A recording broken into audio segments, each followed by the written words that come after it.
We live in a fantasy world now. Reality has been destroyed. This is the time that you really need to pay attention. The probabilities are overwhelmingly on gold's side. That is the best environment to see gold increase its value. Welcome to Palisades Gold Radio. I'm your host, Tom Wojcicki. Joining me today is Jeff Clark, Senior Analyst at goldsilver.com. Thanks for joining me today, Jeff. Tom, it's great to be back with you. I'm happy to be here, man. This should be a good discussion. Absolutely. It's been a while since you and I have spoken, and I've been looking forward to getting back in touch and chatting with you. Yeah. So you recently wrote an article titled, "What if the silver price matched other asset gains from 1980?" So what are some of the explanations for why silver is still so undervalued relative to other commodities? Yeah, that was a fun article for me to research and write. And basically what I did was I showed the peak in all asset prices in 1980. And the reason I showed the peak is because we had high inflation then, right?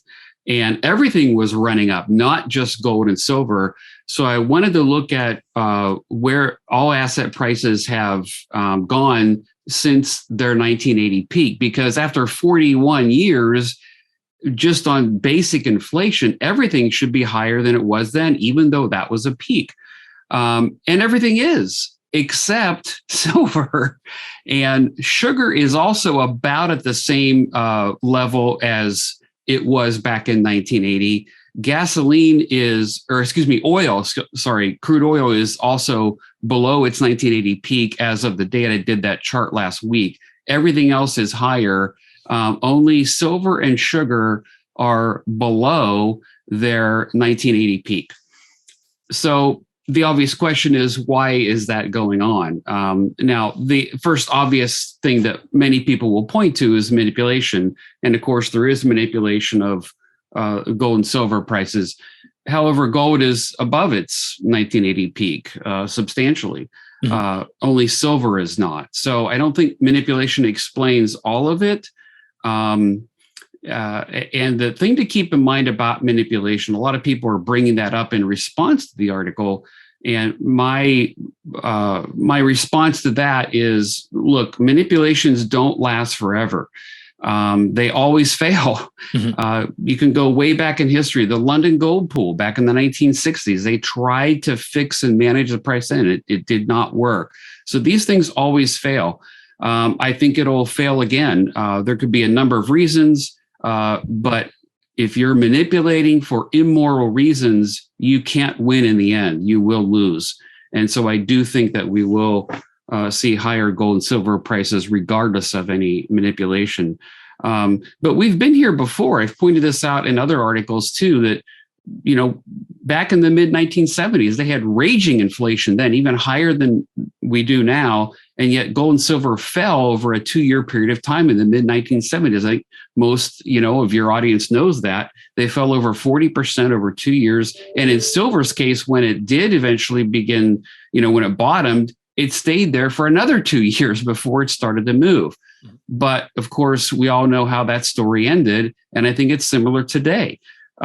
Gold rose 7 times its price from its 1976 low. Silver rose 11 or 12x from its 1976 low. I think the catalysts are building steam today, much like they did back then. So, I'm preparing for, the next rise up in my gold and silver portfolio, because I think that's what's going to happen. Everything else is becoming overvalued now, and gold and silver are the only things, especially silver, that are undervalued. So I want to, why would I invest in something that's already run up a lot in price and is arguably in bubble territory? I'd rather invest in something that's undervalued, that has potential. And I think that changes when the mainstream comes back into this market.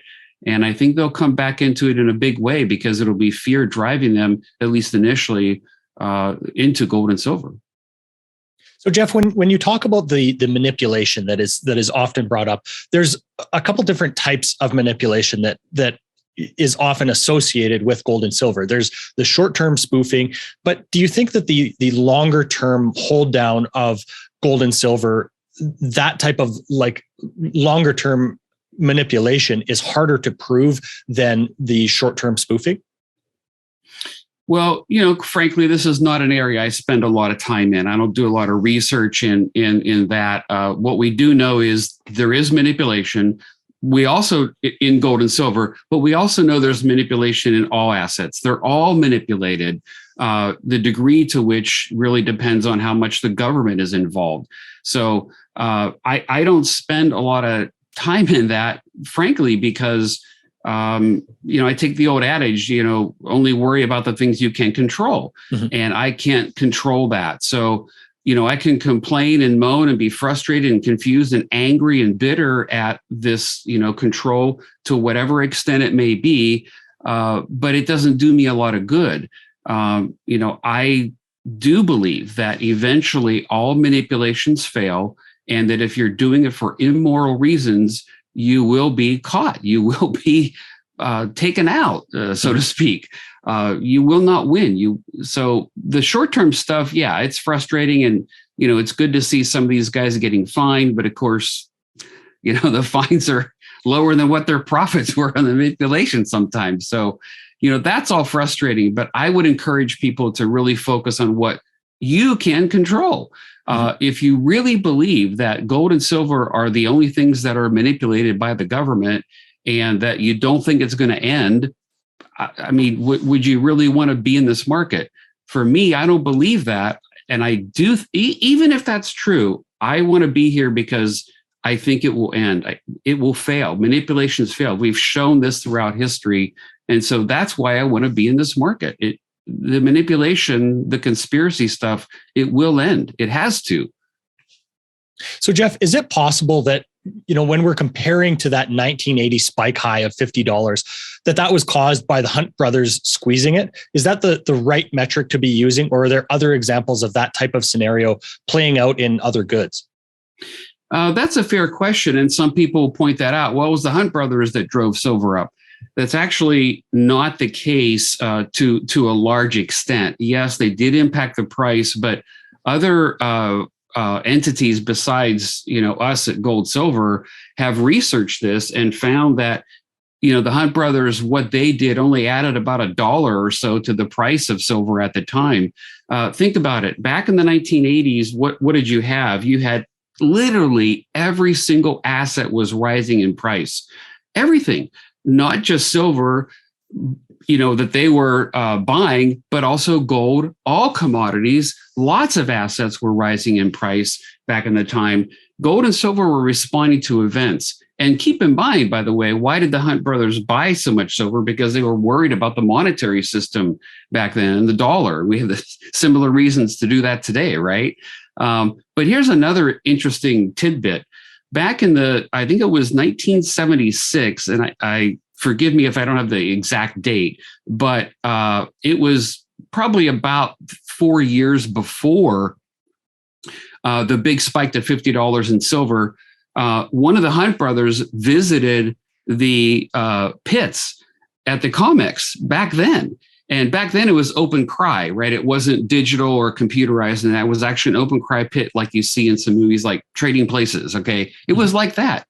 He walked into that commodity pit where they were trading silver and everything else. And the whole market stopped and looked back at him thinking, who is this guy that's buying all this silver? So in the mid 70s, they had already been buying a lot. He shows up at the COMEX in the open pit, and they all stop literally trading and turn around and look at this guy. Who is this crazy guy that is buying all this silver? So you would think in response to that the silver price would have jumped because he visited the actual pit and wanted to see the trading. And what did silver do? It went nowhere. It went nowhere for like 8 months after his visiting the COMEX. It went nowhere. Mm-hmm. So I don't think it was the Hunt brothers that impacted the price. And again, there's more we could talk about this. There's actual research on it. I don't think that's why the silver price spiked, because everything else spiked as well. So, Jeff, how should our listeners, maybe change their thinking if they're on their fence about buying gold or silver? Is thinking about metals as investments versus thinking about them as money an important difference in your view? Yeah, I mean, it'll end up being an investment if you sell it for a profit. But I do think it's important to view gold and silver as money because they're the only assets that meet the criteria, especially gold, over long periods of time. And there's retaining value, retaining purchasing power. The dollar bills in our wallet meet all the criteria for money, except for that. They leak value, they erode value, right? Only gold and silver can retain value. So once you really internalize that, I think it makes a difference in how you view them. Again, I do think it's fair to state that that is more true with gold than it is with silver. So, I think someone who's going to invest needs to understand that difference. And of course, this is what Mike Maloney spends a lot of time on. This is his core thesis, or one of his core theses, is that gold and silver are money. They're the only thing that retain purchasing power over long periods of time. That alone is a good reason to own them. And there are historical studies that show they retain purchasing power better than dollars. Just look at the loss in purchasing power since 2000, since Y2K, if you remember that, if you're not too young. Remember what happened in Y2K? Everybody's panicking, getting ready. We'll go from that date to now, and you can see that gold and silver have risen in value in purchasing power, and the US dollar has lost a lot of its purchasing power. That's the key difference. So when you hear a comment like gold and silver are dead, what does your research show? And what would have to fundamentally change for that statement to be correct, that gold and silver are dead? Well, gold and silver clearly are not dead. They're tradable assets, meaning they're on an exchange and they can trade, every second of a trading day, 23 and a half hours, whatever it is, around the clock, around the world. So they clearly have value. Investors obviously see that. Gold is still 1750 or whatever, 1780 as you and I talk. Silver's up from its 2000 low, so or the past 20 years.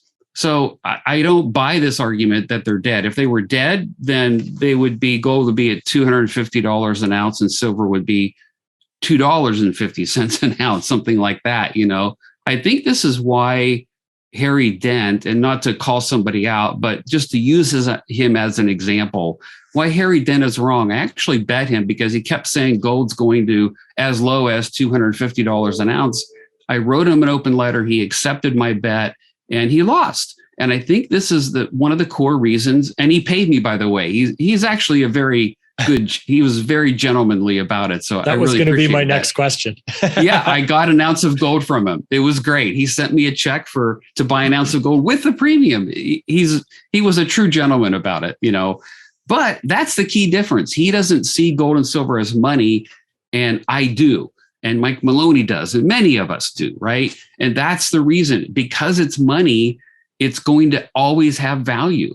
And this has been shown to occur over 3,000 years plus. So who should I believe? 3,000 years of history, or some analyst who comes along and wants to get his name in lights and headlines saying gold is dead? Who should I believe? Mm-hmm. I think I'll pick Mr. History over some guy on CNBC. Mm-hmm. So, Jeff, going back to your article, what was the average price for silver if it had seen a gain like the other commodities did over that time period? That's a great question. So what I did is I actually did get the average of the gain in all the other assets. Again, this is in metals, hard commodities, soft commodities, stock market, real estate, all of these things. And I just took the average gain of all those assets and applied it to silver. And the average silver price would be $250.28 if it averaged the gain of all the other assets from 1980. So, I mean, come on, everything should adjust upward over time just to account for even a little bit of inflation. It should be much higher. That's how much other assets have adjusted for inflation over 41 years. If silver does the same thing, the price would be over $250 an ounce. Mm-hmm. You wrote another article analyzing time between past silver spikes. So what did that time end up at as well? That's another good question, Tom. Basically, what the history shows is that silver is, stagnant for a long period of time. It's boring, boom is how I was characterizing it. That's its DNA. That's what it does. History shows this over and over and over again, right? We even saw it last year, right? It was boring for a while. It sold off a little bit in 2020, and then boom, it rose 140% from March to August just last year. So big spikes, right? Well, the time between, so I thought, well, what is the time between these spikes? And it did vary greatly. And of course, the time between spikes when it was a bear market was longer than when it was a bull market. If you take out the bear markets and you look at just the bull markets, the average time span was 2.5 years between these big spikes in the silver price. Well, it's been over a year now already since the last one. So could we have another year to go? Sure. But one interesting thing is that the average was actually never hit. It was always sooner than 2.5 years or longer than 2.5 years. So, we don't know. But what we do know is that another spike is, based on history, is inevitable. So another one is coming. I think it's our job as investors to prepare for that. In your opinion, Jeff, what are the best forms of owning silver? Do you want physical? Do you hold ETFs or miners for exposure to silver? I don't own any bullion ETFs. I don't want any paper gold, anything like that. And the main reason is because I don't want counterparty risk. I want to control, either in my possession or under my control in some way, the actual physical metal in my title and name. I don't want a paper product. And the reason is because we might actually need the physical in the upcoming environment. If things get really nasty, look at it. Everything's overvalued today, bubbly. What if this whole thing comes down at the same time? I'm not saying that's what's going to happen, but it's that reality, that possibility is definitely there. If this whole thing comes crashing down, there's going to be a lot of ugly counterparty risks that are going to show rear their ugly head, right? And that could apply to bullion ETFs. I don't want counterparty risk. Think about it. Why would I take a low risk asset like physical gold and silver and put it into an environment that makes it more risky, that exposes it to counterparty risk? I don't want to do that. Under normal circumstances, if it was a normal economy, normal markets, normal monetary system, hey, owning a paper gold product may be fine, but not in the kind of environment that is likely to transpire over the coming years. I want to minimize my risk, not add risk to my gold and silver holdings. And so for that reason, I own physical only. Mm-hmm. Now, as far as the mining stocks, that's more of a speculation. Obviously, I think everyone knows that. You're trying to gain leverage on the move up in gold and silver by owning mining equities. And I do spend a fair amount of time in that. I love it. It's fun, but I am aware of the fact that I'm taking more risk by doing that. But you can certainly add juice to your portfolio if we're right about the direction of gold and silver. And that's the key. Some people are asking, well, aren't gold and silver stocks going to crash if the stock market goes down?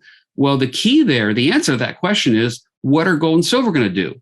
Mm-hmm. If you think gold and silver are likely to rise, over time, in response to some event, then the mining stocks are likely, historically, they will follow gold and silver. If you think gold and silver are headed down, then the mining stocks are going to follow them down. So in other words, they're more likely to follow gold and silver themselves as opposed to what the S&P or the Dow do. And exactly as you're mentioning at this time, Jeff, when we look at all of the other bubbles that exist right now, why do you think it is that the gold and silver miners are seemingly the only place that isn't sitting at record high P/E ratios? I would go back to my previous answer. It's because gold and silver are down. They're going to follow and track and do what gold and silver do with leverage, either direction. But because gold and silver haven't attracted the mainstream back to their market yet, the mainstream hasn't looked at gold and silver miners yet. So the point of that is that there is great opportunity still available in the miners. If someone doesn't have exposure and wants to get it, it's not too late.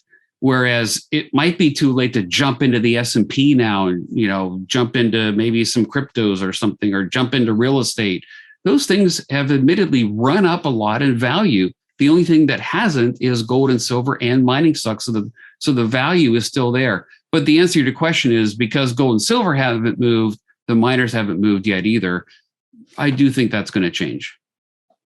Jeff, you mentioned some of the fundamental drivers that we saw in the 70s and the 80s. So right now we're seeing record high inflation that we haven't seen for many, many years.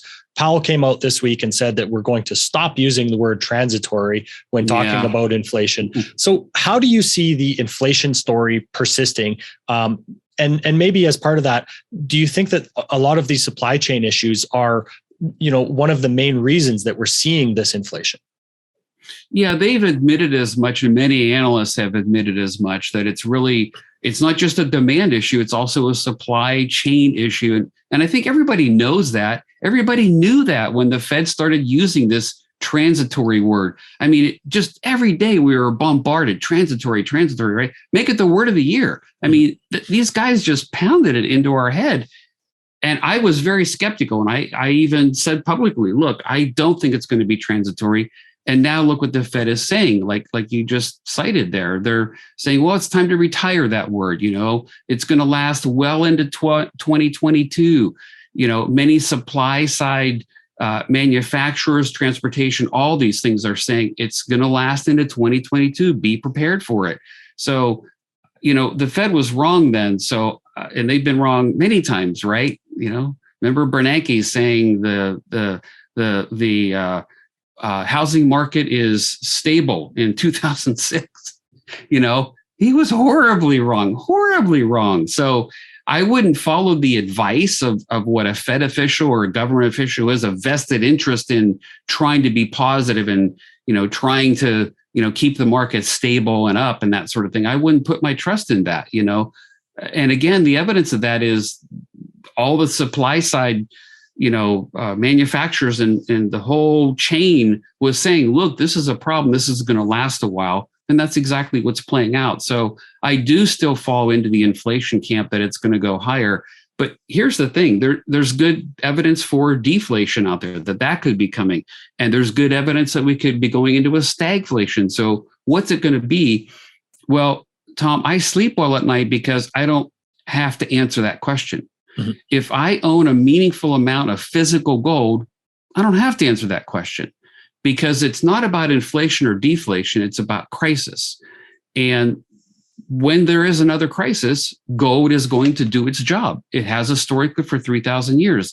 And so while it's fun to talk about these issues and debate them and say, I think I'm right, it's going to be inflation or it's going to be deflation, I enjoy those debates. But at the end of the day, it really doesn't matter if I have a meaningful amount of physical gold under my control. And so that's what I focus on. I really do. I'd like to go back to talking about the miners with you, Jeff, because you've spent a lot of time analyzing them. So do you follow what big investors like Eric Sprott, for instance, invest in for a guide to seeing what is interesting to him? To a certain extent, yes, but I don't necessarily want to mimic what Eric Sprott does. Eric Sprott is a billionaire, so he's got a few more resources than I do. So he can absorb a loss, for example, more than I can. He can afford to invest in 100 or 110 mining stocks, whatever it is he owns right now. He can afford to take more risks than I can. But that said, I do like to look at certain things that he does, like what are his largest investments? What does he put the most capital into? An example there would be First Majestic Silver. He's put a lot, over $500 million into First Majestic. Now, he did sell some recently, but his position in that company is still very, very high. I might look at who he's bought more than once. Has he invested more than once into a stock? An example there would be Silver One, small silver junior in Nevada. He's invested 3 times into Silver One. So that makes me think, he's positive about that. So, an investment by Eric Sprott is not a guarantee that it's going to be successful because he doesn't have to be successful with every single one. But yes, I like to look at the trends and where he's putting more of his capital and how he's investing to give me some clues about where I might want to look. Jeff, you've been on many site visits. So can you share with us a story about what a site visit can reveal to you that you might have missed otherwise? That's a great question. A good example would be, let's see, the last one I was at, I think, was First Majestic Silver. They bought that gold mine in Nevada. Mm-hmm. So they were diversifying into gold and out of Mexico. They had an analyst tour. I was invited to go, and I went. And the first thing I noticed was there was some criticism. A little backdrop real quick. There was some criticism because it wasn't necessarily a well-run operation. Let's just put it that way. Costs were very high. So why in the world would First Majestic buy this, right? Well, they're turnaround specialists. That's what they've done with most of their other assets. They've taken weak or underexplored ones and improved them and turned them around. That's what they want to do with this one. Anyway, when I showed up, I thought, okay, let's see, what's going on here. And the first thing that hit me was just how big this was. This is a huge operation. It's very, very big. I stood at the bottom of the open pit, and I had posted some pictures of this on Twitter, I believe. And you can look up and just see how big this. It used to be an open pit mine, and now it's an underground one, but the pit is still there. We're standing on the bottom looking up, and it's huge. It's like being inside a giant football stadium. It's huge. And then I realized that what they're doing is they're taking the two underground drifts, they're called, the tunnels and mine shafts, and they're digging toward each other and trying to meet to connect them. And that is one way they'll improve the efficiency. And we got to see that. So I think being on site and actually seeing the rock, seeing the operation, looking management in the eye, I really like to do that. I don't take their word for it. It's part of being an analyst, is looking them in the eye, asking tough questions, asking honest, tough questions, about things. I think that all adds to the value of determining whether or not this is a good investment. So that's what I try to do. And as you talk about, meeting management, when you buy into some of these companies, Jeff, with the best people running them, are you in a way hiring them to take a lot of the guesswork out of, for example, the geology or some of the more obscure parts of the industry that not everybody understands? Yeah, that's one thing I've made a point about recently is how are we, I don't have a geology degree. I haven't been to the Colorado School of Mines. So, I have some background and I know some things and have been in the industry a while. So I've learned some things, but I'm not a geologist. So how am I going to and in some cases you can't even get to the site, right? Mm-hmm. There's still COVID issues and some aren't having mining tours as much. So you can't get there. So you can't see it. So how in the world are you going to determine if you're not a geologist and you can't go to the site, that this is a prospective, piece of property? Well, as you said, you hire the experts to do it. So what I'm doing is if I look at the best of the best in the industry, and by that, I'm usually me and the geologists, but sometimes it's more technical people or engineers. The CEO is important, obviously. So anyway, I'm looking at the people and I'm letting them tell me how prospective they believe this property is. So there's a company I bought earlier this year, and I swear, when I read how many people were involved in it, the geologists, the caliber of those people that were involved, and just the sheer number of people that got involved in this company, I mean, I was 90% there. Mm-hmm. Because these were some of the very top experts in their field that were, many of which were coming and deciding to join this company. I was 90% there just because of the caliber of people that were investing in it. And, if someone wants to know, it was Cassier Gold. If you look at their presentation, look at the caliber of people that are there. It's quite amazing. And so, I'm letting them tell me and what these guys were telling me, and they didn't even have to join the company. And this is true in other cases as well. It's not just them, but they didn't have to join this company. They're well off. They could retire if they want in many cases. And yet they chose to come here because of the nature of the property and the prospective nature of that property. They decided to get involved because they think there's something bigger and better there. Mm-hmm. Me too. Jeff, are there any other considerations of analyzing miners that you think others can overlook? Well, you always want to start with the three legs of the stool, right? The people, the property, and the jurisdiction, the politics. So the first leg is the people. And, I will say that when, especially on Twitter, someone will get excited about a drill hole. And that's great. I do too. But I don't start there. Where I start is with the people, because if you follow, Rick Roll's famous for saying this, right? If I had only stuck with the top 10 or 15, in my career, I would have made more profit and lower risk, So if you start with the top people who are experts in their field, who know what they're doing, and see something that's highly prospective and decide to get involved in it, you've done half your battle. You're starting at the right place. So follow the best of the best. That's the best thing you can do to start with. And then, of course, the second thing I ask before I still even look at the property is, where is it? I want to know where it is. I'm not going to invest in some war-torn part of Africa.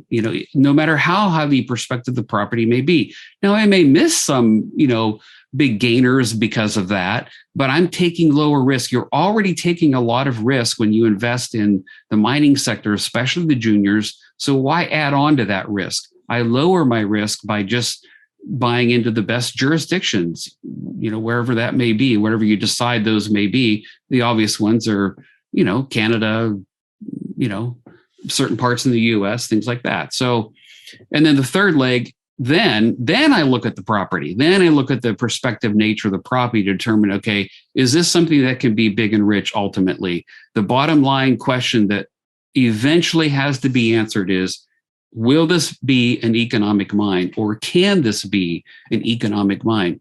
If that answer can't be yes, then it's not an investment. But I start with those three legs of the stool. Jeff, when we think about the typical, top jurisdictions, Australia is usually somewhere in, let's say, the top 5 that you would think of. Do you think that the COVID issues that we've seen out of Australia, does that put any fear into you about what could happen to their mining industry? Do you mean because they're clamping down harder than other places on COVID restrictions? And from any way you would like to, take that. If because they're clamping down harder, they could see, maybe another way to raise funds for the government is to be able to nationalize some of the mines. However, they may go about, negatively affecting their mining sector. Yeah, that's a big topic, and I'd want to do some research on that. But yeah, they are clamping down. That's the first thing that popped into my head when you asked that question. But Australia is still in a top jurisdiction. Yeah, maybe top 5, not number 1, but maybe top 5.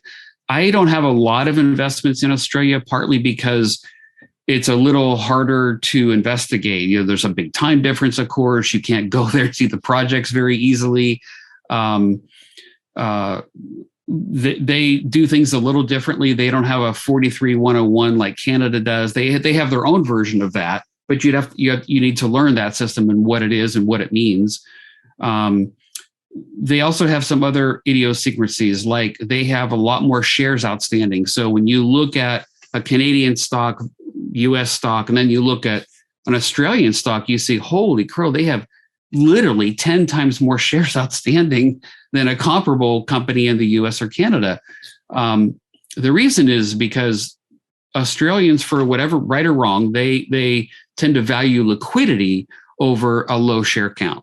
And so they just issue boatloads of shares. Now they'll try to keep it, one company that I own, for example, in Australia has did a reverse split. So that helps, but it's very common to see a lot of shares outstanding in Australia. So you have to be aware of that, be willing to, live with that and, put up with that. So, so there are some differences. So I don't have a lot of investments there. It's easier to invest closer to home, something that I can go see, or management that I know personally or have met and interviewed, or whatever the case may be.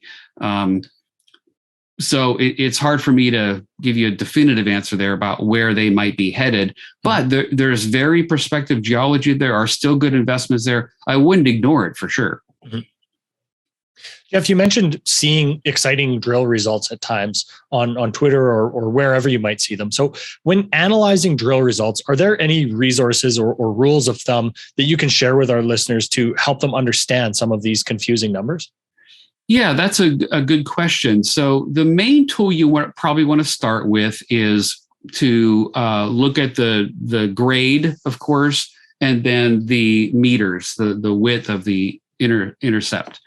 And the best way to evaluate that, to know whether it's good or not, is simply multiply the two.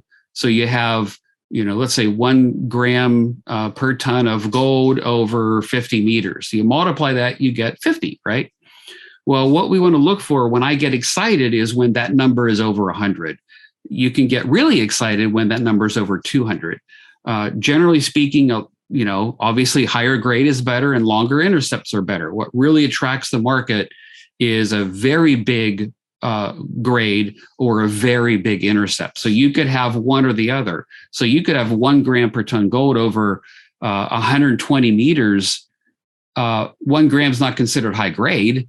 It's usually mineable, but what makes that very attractive is that it's over 120 meters. That means it's very thick and potentially very big. So that's a very good drill result. So multiply those two, look for over 100. 100 is not, a criteria that I use to necessarily invest, but you don't want numbers that are in the teens. That wouldn't be something that's very attractive. Again, the ultimate question at the end of the day is this going to be big enough and rich enough to be a mine? Because if it's not going to be a mine, then if it doesn't have the potential to be a mine, it's probably not a good investment. Mm-hmm. Yeah, at that point, you're probably just investing in a story, right? Right. And sometimes those can work out. My favorite example is Doug Casey, who used to work at Casey Research, and he told me on part of his investment into Bre-X Minerals back in the 1990s, he actually made 100x on his investment. And it was a fraud. It was a total fraud, as we all know. Watch the movie Goal with Matthew McConaughey, and it's a fun movie, but that's a true story. But Doug made a lot of profit on that because the story was this is not only rich, but it's very big. And as that story spread, the stock, of course, went through the roof. He made a lot of profit on that. And ironically, here's another good tidbit. He actually did sell before the fraud came out because he was saying, look, this is getting way, way overvalued. There are stocks that are already in companies already in production and producing and paying a dividend that are priced under what this is. So he sold on that basis. And of course, that was the right thing to do because it got just way too overvalued. And the fraud was found out. And of course, it crashed and blew away. But he did sell and book his profit on the run up. Well, it's a great story of keeping some perspective and understanding how to value some of these things before they get too out of hand, right? Yeah, exactly. Yeah, the more it runs, the more you want to run, right? If it starts getting silly, overvalued, then yeah, you got to take your profits at least. Mm-hmm. Excellent, Jeff. Is there anything else you'd like to add before we wrap up here? Well, this was fun. I think everyone knows I work at goldsilver.com with Mike Maloney. It's a blast. I love working with him. He's very authentic. He's great. He has a great message. If you have not seen Hidden Secrets of Money episode 1, the difference between currency and money, I'll mention that one since you brought that up. It's great. It's movie quality production. He spent up to $250,000 producing these. It's very, very good. It'll change your thinking. I can't tell you how many people have written to him and said, you've changed my thinking about, the difference between currency and money. So that's on the website. You can see it, watch it for free. He posts it for free. All the education there is for free. So that's a good place to start if someone is wondering about that. Absolutely. I've sent so many people to watch that series because it really, it makes it much more digestible than, the intimidating way that this industry can come across. It's a great place to learn. And of course, you're available on Twitter as well at the Gold Advisor, and you contribute to the Silver Chartist letter as well, right, Jeff? Yeah, I do write for Steve there at Silver Chartist. So it's silver, how's it go? silverchartistadvisor.com is the link. But yeah, I write fundamentals for them. They do a lot of technical analysis. Those guys are great. They've got a real handle on it. He's growing like gangbusters. He's doing very, very well. So basically, I think his method right now is to prepare for the next run in silver. He's building a portfolio that is ready for the run in silver that will blast through eventually at some point through $30. Again, another spike in silver is coming based on history, and we're simply preparing for it. And we're building a pretty fun portfolio over there, I have to say. Excellent, Jeff. Thanks so much for your time today. It was great being here, Tom. We'll do it again soon. Absolutely. This podcast is for general informational purposes only. Nothing on this podcast should be taken as investment advice. Guests on this show are not compensated for their appearance. Listeners are urged to educate themselves and make their own decisions. Do not base any investment decisions on the information contained. To view our full disclaimer, please visit our website.